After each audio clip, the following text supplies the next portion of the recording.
કે આ એક સંપન્ન વ્યક્તિ છે અને આને શું કડિયા નહીં મળતા હોય, તો મેં એને કીધું કે ભાઈ હું અત્યારે મારા ઘર બનાવવાના કામમાં બહુ વ્યસ્ત છું, કઈ હશે તો હું તમને ચોક્કસપણે જણાવીશ. એવું કહીને હું નીકળી ગયો. ત્યાંથી મેં મારા ટીમ મેમ્બરને કીધું કે આ કેવા વ્યક્તિ છે, આટલું બધું કરી શકે એમ છે તોય મને કહે છે આવું.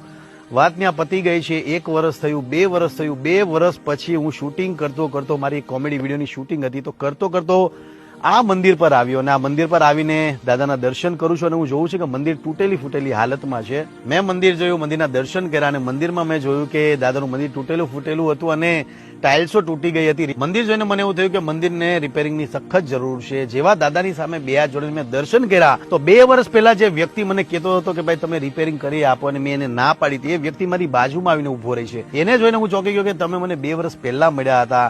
એમણે મને કીધું કે દાદા આ એ જ મંદિર છે જેની હું 2 વર્ષ પહેલા વાત કરતો હતો.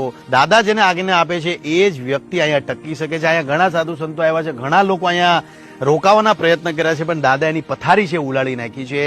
જે પવિત્ર વ્યક્તિ હોય અને જે રહી શકે એવો વ્યક્તિ હોય એ જ વ્યક્તિ અહીંયા રહી શકે છે. દાદા તમને સંકેત આપ્યો છે અને તમને નિમિત્ત બનાવ્યા છે.